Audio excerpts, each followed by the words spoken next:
I just received perhaps the most interesting Discord DM of my life. But before you can appreciate how great of a message it was, I have to give you a little bit of context because it has to deal with a game that I just recently played on stream called Doki Doki Literature Club. Now, Doki Doki Literature Club, for those of you who don't know, is, in one sentence, a happy little anime game where there's happy little things going on, and it's kind of like a wholesome feel-good game. The thing that's important about this game is that there's 4 different characters. Yuri, who's the kind of like the shy one. There's Natsuki, who's like the... well, she's kind of a B. Then there's Sayori, who's obviously the GOAT. Everybody knows Sayori's the GOAT. And then there's Monika, who, I don't want to ruin the game, but she's a character in the game. Coincidentally, Monika's the one that I want to talk about. Because in this game, when the characters are saying different dialogue options, they strike different poses. One of the poses that Monika strikes is this one. Another pose that Monika strikes is this one.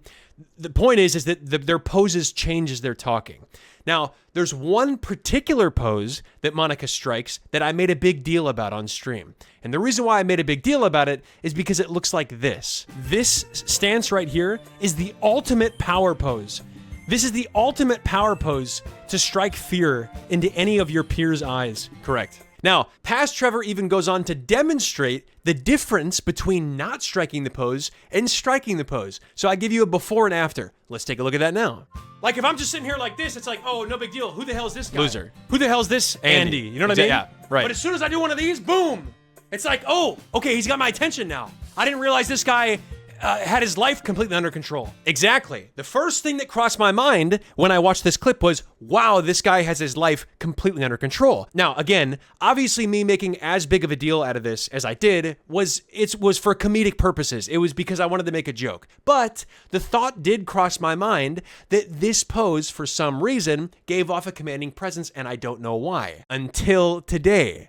Today, I think I actually have a realistic, logical explanation for why this pose gives off as commanding of a presence as I'm claiming that it does. And it all ties back to the Discord DM request that I received today. In this message was from a user named Leo. Anyone who's present in my stream chat, you might know Leo as Nobody Nobody, but Nobody Nobody sent me a super interesting message that I'd like to read for you. So today in my classics lecture, we were analyzing a famous statue called the Augustus of Prima Porta.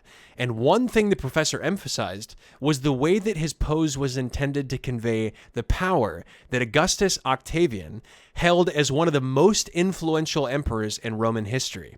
While I was looking at it, something about his pose seemed familiar to me, and suddenly I realized what it made me think of. Notice any similarities? So now you probably understand where this is going.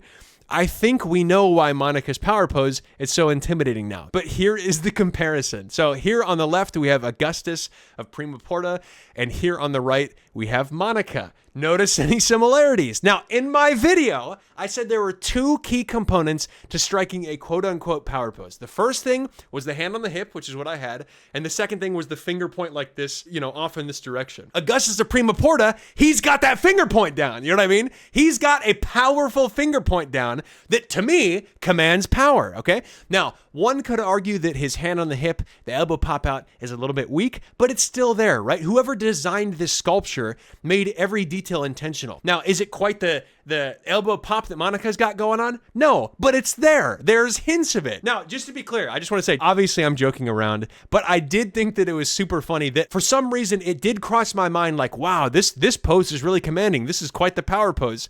And then to receive this message from Nobody Nobody, what his classics lecture professor deliberately said was intended to convey the power that Augustus held as one of the most influential emperors, and it strikes this much of a similarity with the same pose that Monika strikes. I just thought was funny, and I thought it was so interesting that I wanted to make a video about it. However, my belief remains steadfast, and I hope we can all still agree, f*** Monika.